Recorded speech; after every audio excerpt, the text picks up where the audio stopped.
क्योंकि अमेरिका खुद भी इस चीज को जारी रखना चाहता है, क्योंकि अगर अफगानिस्तान में अमन अमान कायम हो जाए तो वो अमेरिका के हक में या अमेरिका के फायदे में नहीं जा सकती। जब अमेरिकी फौजें वहां से अफगानिस्तान से निकल रही थी, उससे एक माह कबल अमेरिका की ही एक खुफिया रिपोर्ट, उसमें साफ तौर पर कहा गया था कि दाइश के जो है वो तकरीबन 1200 टेररिस्ट, एक्टिव टेररिस्ट जो है वो अफगानिस्तान में मौजूद हैं। उसके अलावा ISIS खोरासान प्रोविंस के जो है वो 4500 टेररिस्ट मौजूद हैं। सवाल ये भी उठता है कि जब अमेरिका को मालूम था कि उसको यहाँ से जाना है, तो उसने इन लोगों के ऊपर कार्रवाई क्यों नहीं की।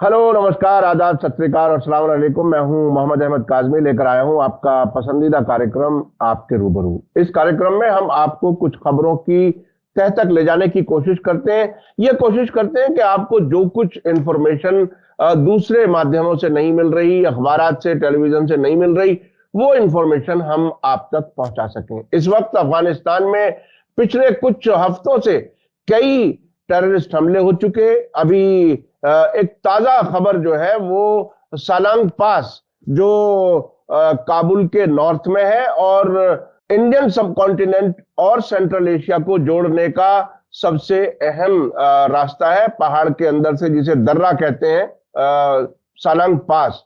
उसमें एक एक्सीडेंट हुआ है, उसकी वजह से ट्रैफिक बंद है। और ये सालांग पास बहुत ही अहम रहा है स्ट्रेटेजिकल तौर पर, इस पर बात करेंगे। इसके अलावा तालिबान सरकार इंटरनेशनल कम्युनिटी से कह रही है, यानी अमेरिका से कह रही है, अमेरिका अपने आप को इंटरनेशनल कम्युनिटी कह करके एड्रेस करता है ताकि दुनिया के और मुल्कों को भी बेवकूफ बनाया जा सके। इंटरनेशनल कम्युनिटी से वो अपील कर रहे हैं कि हम पर जो पाबंदियां आपने लगाई हुई हैं, हमारे एसेट्स आपने फ्रीज किए हुए हैं, वो आप छोड़ दें, ताकि जो मुल्क के अंदर की इकोनॉमिक हालत खराब है, महंगाई और दूसरी मुश्किलात हैं, वो कुछ कम हो सके। इसी बीच में यूनाइटेड नेशन जनरल असेंबली ने तालिबान की जो इस्लामिक स्टेट जिसे कहते हैं, उसकी नुमाइंदे को अभी अपने यहां एक्सेप्ट करने से इनकार कर दिया, बल्कि उस फैसले को डिले कर दिया है। तो ये क्या कुछ है, इस पर इसकी कितनी अहमियत है इंटरनेशनल पॉलिटिक्स में, और जो पाकिस्तान और अफगानिस्तान के बीच में कुछ चीजें चल रही हैं, इस बैकग्राउंड में इस इंटरनेशनल कम्युनिटी का अफगानिस्तान की हुकूमत को, तालिबान हुकूमत को एक्सेप्ट ना करना और यूनाइटेड नेशन में मुश्किलात खड़ी करना, क्या इसके मानी है? इस पर बात करने के लिए मेरे साथ खास मेहमान है सीनियर जर्नलिस्ट असद मिर्जा साहब, जो मीडिया स्टार वर्ल्ड को एक प्रोग्राम करते रहे हैं विश्व दर्पण के नाम से। अभी कुछ मसरूफियात की वजह से वो सिलसिला टूटा हुआ, लेकिन हम उनसे इंटरव्यू की शक्ल में बात करते रहते हैं ताकि उनकी जो नजर है इंटरनेशनल अफेयर्स पर वो आप तक पहुंच सके। असद मिर्जा साहब, वेलकम है आपका, मीडिया स्टार वर्ल्ड को आपने वक्त दिया। आप ये बताइए कि सालंग पास में जो ये वाकया हुआ है, इसकी कितनी अहमियत है? खुद ये जो दर्रा है, इसकी कितनी अहमियत है, और क्या इसमें कोई सबटज का भी एंगल है? क्या कुछ है? आप इसको किस तरह से देख रहे हैं?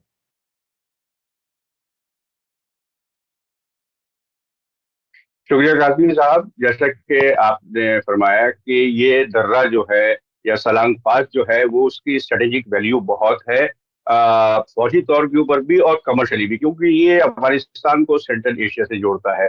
लेकिन जिस तरीके से जो खबरें अभी तक हमें मौसूल हुई हैं, उससे इसमें किसी कॉन्स्पिरेसी या किसी दूसरे टेररिस्ट इंसिडेंट को हम अभी जोड़ नहीं सकते हैं, क्योंकि अभी इसकी वाकई की तफ्तीश चल रही है। और जो इब्तिदाई जानकारी हमें अभी तक मिली है, उससे ये मालूम हुआ है कि एक कार जो है वो एक ऑयल टैंकर दूसरी सिमत से आ रहा था, उससे जा टकराई, और जब उस कार को कार में चलाने वाले लोगों ने धकेलना शुरू किया वो पीछे की तरफ, तो उसमें एक ब्लास्ट हुआ, और जो सामने से जो टैंकर आ रहा था वो इत्तेफाकन एक ऑयल टैंकर था।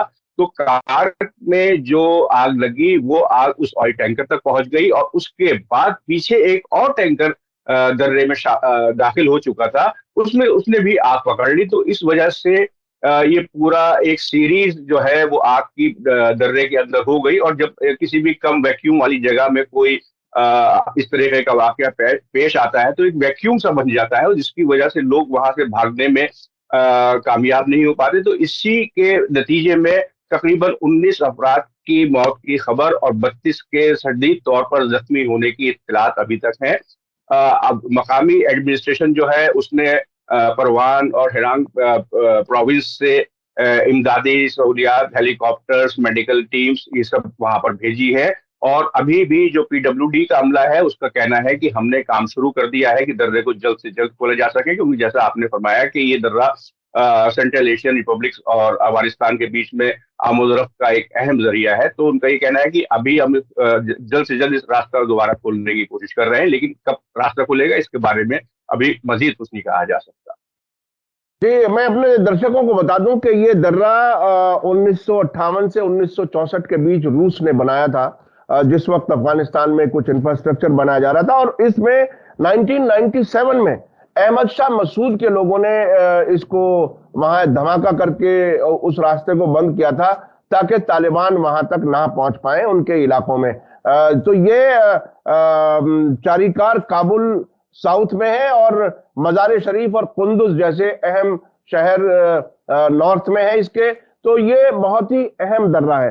अच्छा, अब जो मैं समझना चाहता हूं कि ये इंटरनेशनल लेवल पर जिस तरह से अफगानिस्तान से ऐसी खबरें आ रही हैं कि वो बार बार कह रहे हैं कि हम पर जो पाबंदियां आपने लगाई हैं, खासतौर पर जो अफगानिस्तान के एसेट्स अमेरिका में मौजूद हैं, जो उसने फ्रीज किए हैं, वो रिलीज करने के लिए कह रहे हैं।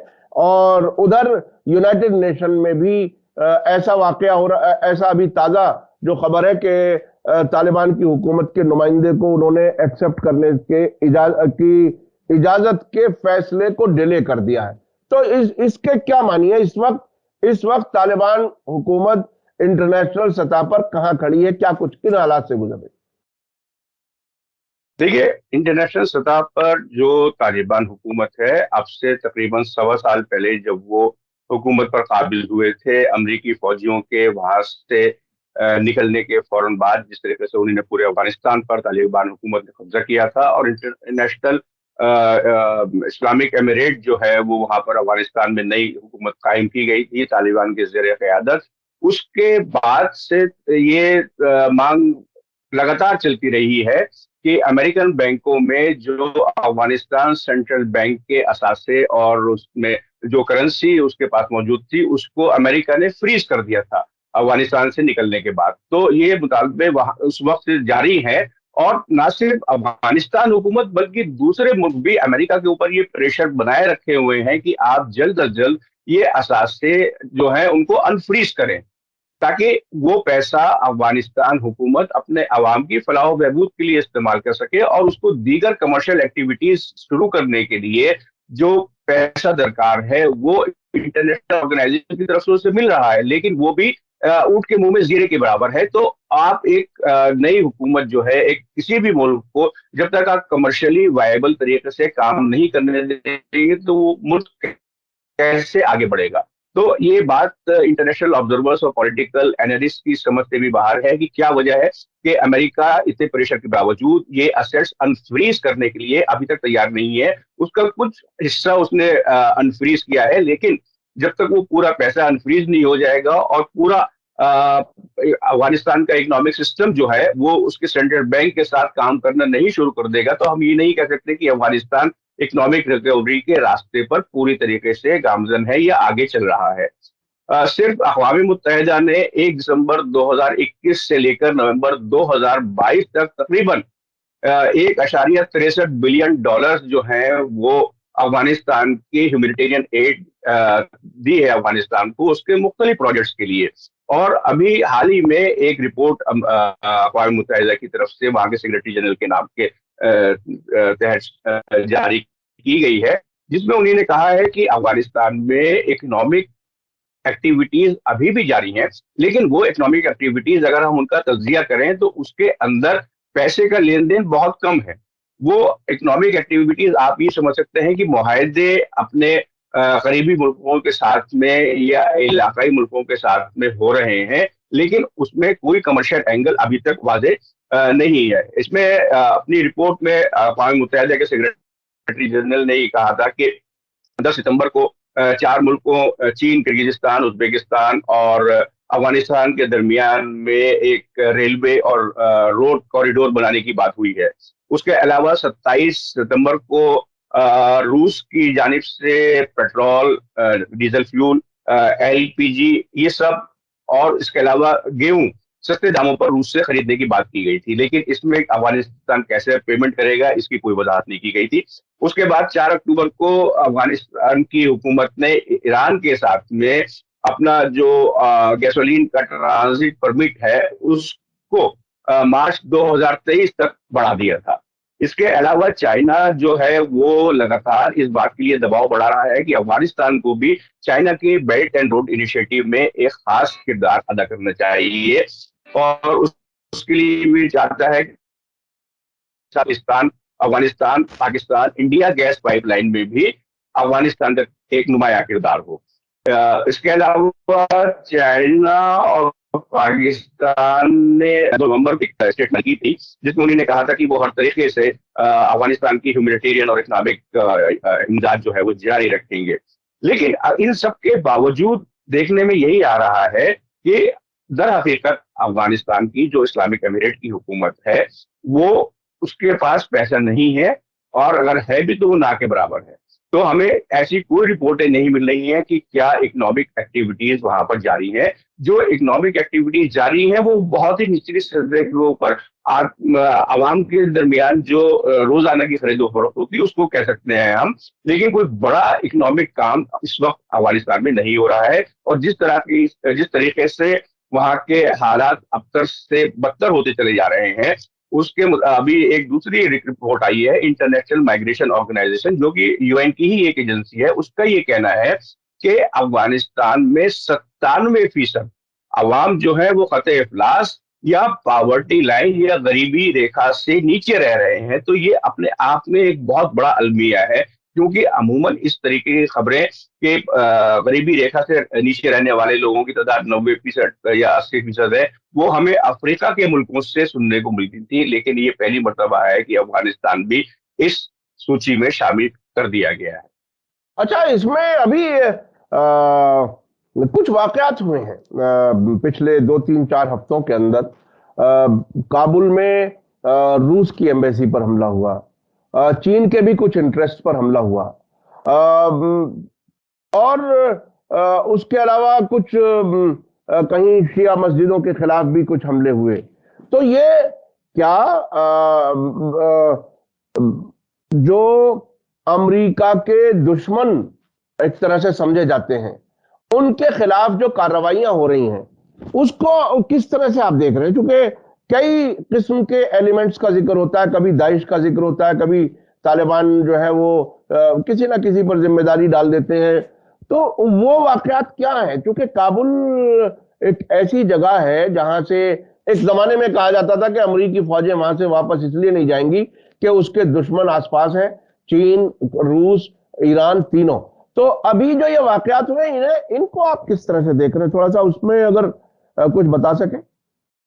देखिए, ये जो वाकयात हैं, जो अमेरिका का कहना है और उसके अलावा दूसरे यूरोपियन मुल्कों का खास तौर से कहना है, और अब इलाकाई मुल्कों ने यानी कि रूस, Turkmenistan, Kyrgyzstan, Uzbekistan, Azerbaijan, Armenia, इन्होंने भी कहना शुरू कर दिया है कि अफगानिस्तान की जो तालिबान हुकूमत है वो वहां पर मौजूद टेररिस्ट ऑर्गेनाइजेशंस पर पूरे तरीके से नकेल कसने में कामयाब नहीं रही है। और ये छुटपुट वाकयात जो होते रहते हैं उसको तालिबान हुकूमत, क्योंकि कोई भी हुकूमत इस तरीके के वाकयात की जिम्मेदारी अपने ऊपर नहीं लेगी, तो वो इसीलिए इन दूसरे ग्रुप्स के ऊपर उनका नाम लगाती है। लेकिन एक अमेरिका मुखालिफ और वेस्ट मुखालिफ जो पूरा एक सोच अफगानिस्तान में मौजूद है, और खासतौर से तालिबान के मुख्तलिफ हलकों में, तंजीमों में, या आप यूं कहिए कि छोटे शहरों में या गांवों में, उनके ऊपर तालिबान की जो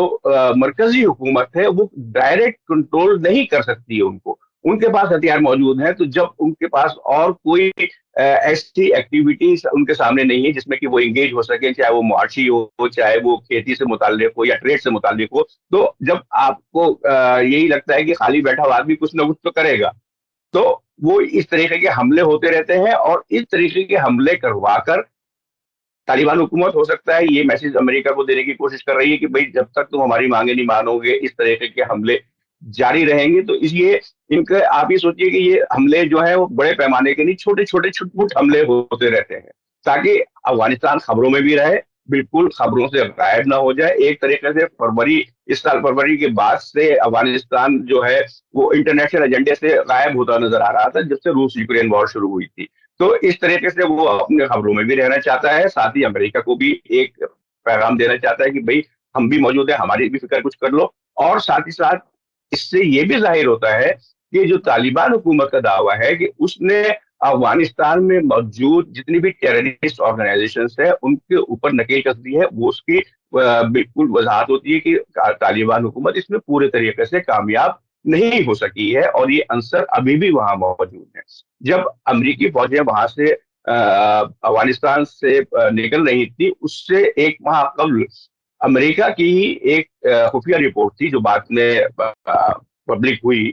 उसमें साफ तौर पर कहा गया था कि दाइश के जो है वो तकरीबन 1200 टेररिस्ट, एक्टिव टेररिस्ट जो है वो अफगानिस्तान में मौजूद हैं। उसके अलावा आईएसआईएस खोरासान प्रोविंस के जो है वो 4500 टेररिस्ट मौजूद हैं। तो जब अमेरिका को, सवाल यही भी उठता है कि जब अमेरिका को मालूम था कि उसको यहाँ से जाना है, तो उसने इन लोगों के ऊपर कार्रवाई क्यों नहीं की, एक नई हुकूमत के गले में ये चीज क्यों डाली? क्योंकि अमेरिका खुद भी इस चीज को जारी रखना चाहता है, क्योंकि अगर अफगानिस्तान में अमन अमान कायम हो जाए तो वो अमेरिका के हक में या अमेरिका के फायदे में नहीं जाता है। और जैसा कि आपने भी फरमाया कि उसको निकलने के लिए एक सबसे बड़ी वजह यही थी कि लोग ये नहीं मानते थे कि वो अमेरिका अफगानिस्तान से जाएगा, क्योंकि चीन, रूस, ईरान तीनों वहां मौजूद थे, और वो अफगानिस्तान में बैठ के उनके खिलाफ कार्रवाइयां बेहतर तौर से कर सकता था।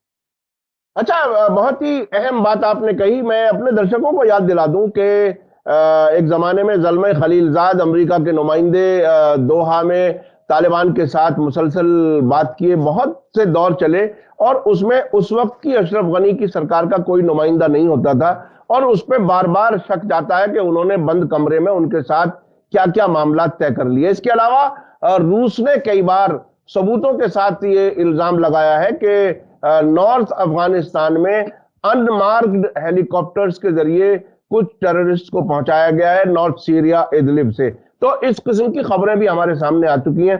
बहरहाल, अब मैं ये जानना चाहता हूं कि ये जो यूनाइटेड नेशन की तरफ से तालिबान के नुमाइंदे को एम्बेसडर के तौर पर कबूल ना करने का अभी फिलहाल फैसला टालना, और तकरीबन हमारे पास इत्तला यह है कि तकरीबन 70 मुल्कों में अब भी अफगान एम्बेसियां अशरफ गनी की सरकार के ही नाम पर चल रही हैं। उनको सैलरी कौन दे रहा है, उनके घर कैसे चल रहे हैं, कौन है जो पीछे से उनको सपोर्ट कर रहा है, वो भी एक बहुत बड़ा सवाल है, क्योंकि वो तालिबान की हुकूमत को रिपोर्ट नहीं कर रहे हैं। तो ये क्या कुछ है कहानी, इसे थोड़ा सा बताइए।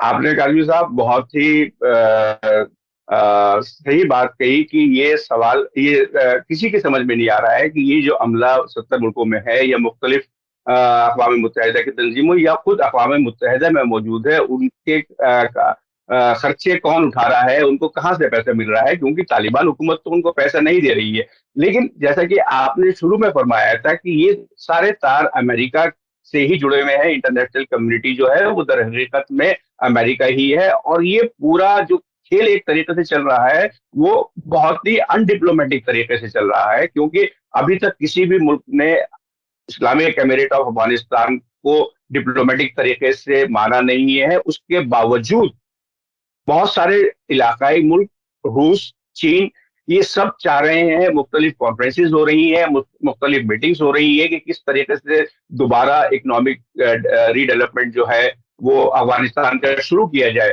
तो दूसरे मुल्क को चाह रहे हैं, लेकिन इन सब में अभी पिछले माह ही हमने और आपने बात की थी कि रूस एक कॉन्फ्रेंस हुई थी, उसमें अमेरिकी रिप्रेजेंटेटिव जो है वो गायब थे, जबकि वो दोहा में बैठे हुए थे। लेकिन उस कॉन्फ्रेंस में, दुशानबे कॉन्फ्रेंस में वो मौजूद नहीं थे। तो इन सब से यही जाहिर होता है कि अमेरिका अभी भी और पहले भी पर्दे के पीछे से कठपुतली की तरह सारी चीजों को हिलाता रहा, और अभी भी उसकी क्या ख्वाहिश है, वो अमलन क्या चाहता है, ये किसी पर वाजे नहीं हो रहा है। तो सियासी मुबस्सरीन, चाहे वो हिंदुस्तान के हों, चाहे पाकिस्तान के, चाहे अमेरिका के, वो सब एक ऐसे ख्याल में मुब्तला है कि क्या वजह है कि अमेरिका नहीं चाहता है कि इस पूरे मामले को खत्म किया जाए और अफगानिस्तान में कोई हुकूमत बाकायदगी से काम करना शुरू करे। आखिर इसके पीछे अमेरिका की क्या सोच है, ये अभी तक किसी पर वाजे नहीं हो रही है, क्योंकि अमेरिका ने इस पूरे मामले पर चुप्पी साधी हुई है, और ये चुप्पी कब टूटेगी और कब वो कोई कोई बाकायदा तौर के ऊपर कोई अमली कदम लेगा, इसके बारे में कोई भी कुछ नहीं कह सकता है।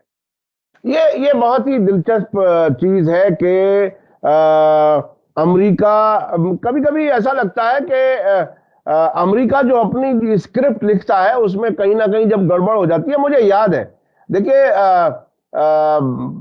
मैंने तो चूंकि वहां मसलन इराक जंग मैंने कवर की है, और उसके बाद क्या हालात हुए, अमेरिका के बिल्कुल खिलाफ सब कुछ चल रहा है, ईरान का वहां असर बढ़ गया, सऊदी अरब ये कहता है कि तुमने ये क्या गलती कर दी, एक और ईरान बना दिया।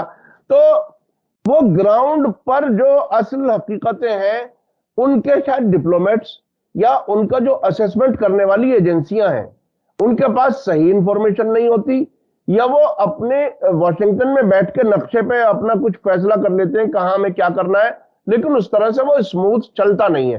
ये बहुत बार हमने महसूस किया है।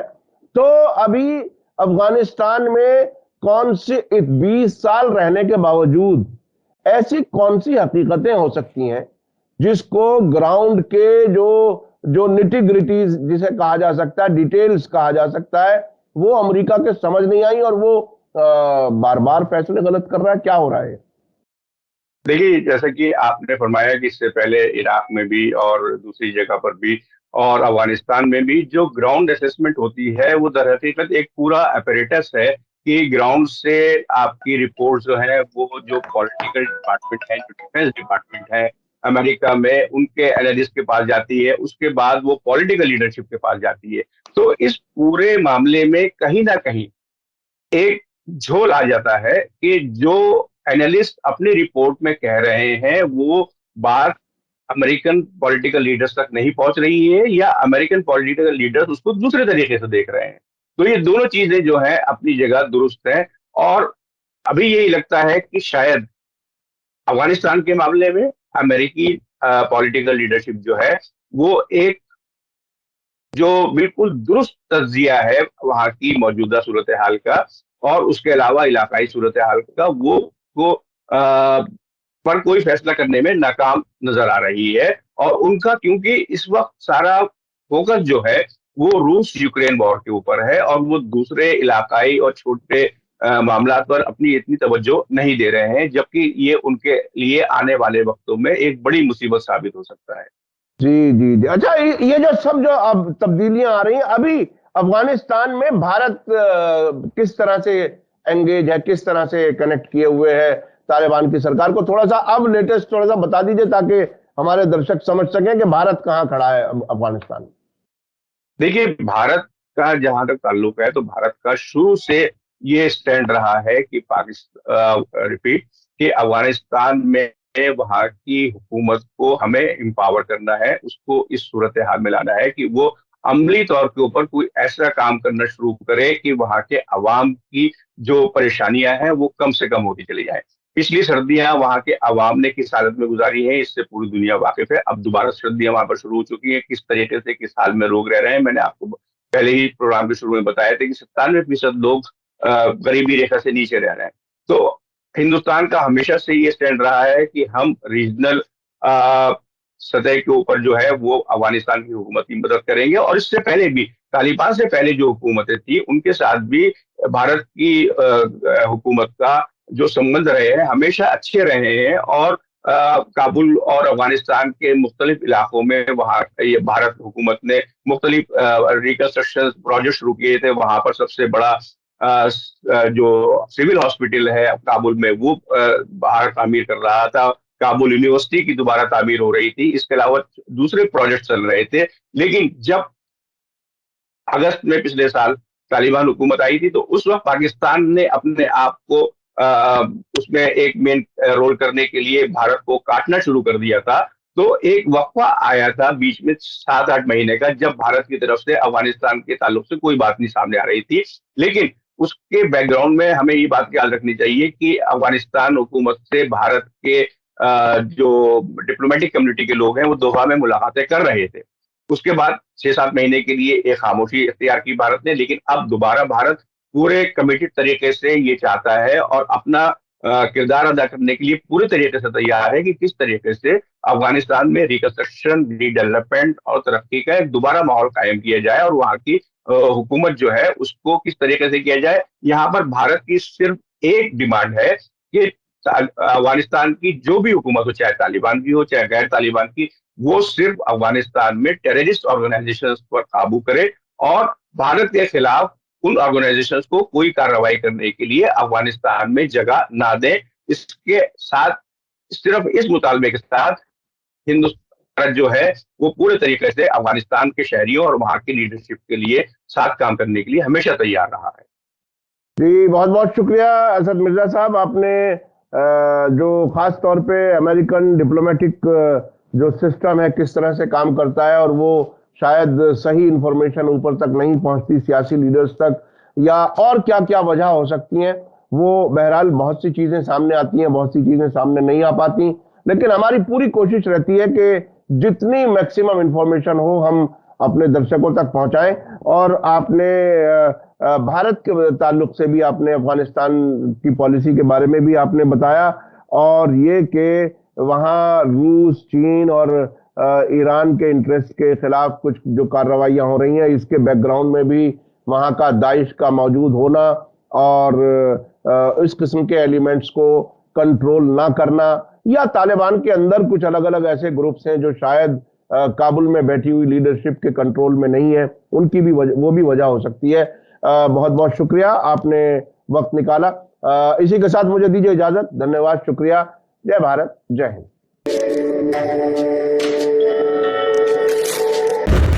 मीडिया स्टार वर्ल्ड के और वीडियो देखने के लिए हमारे चैनल को सब्सक्राइब करें और सीधे नोटिफिकेशन पाने के लिए बेल आइकन दबाएं। और अगर हमारी खबर सच्ची और अच्छी लगे तो अपने व्हाट्सएप, इंस्टाग्राम, फेसबुक और ट्विटर अकाउंट पर ज़रूर शेयर करें।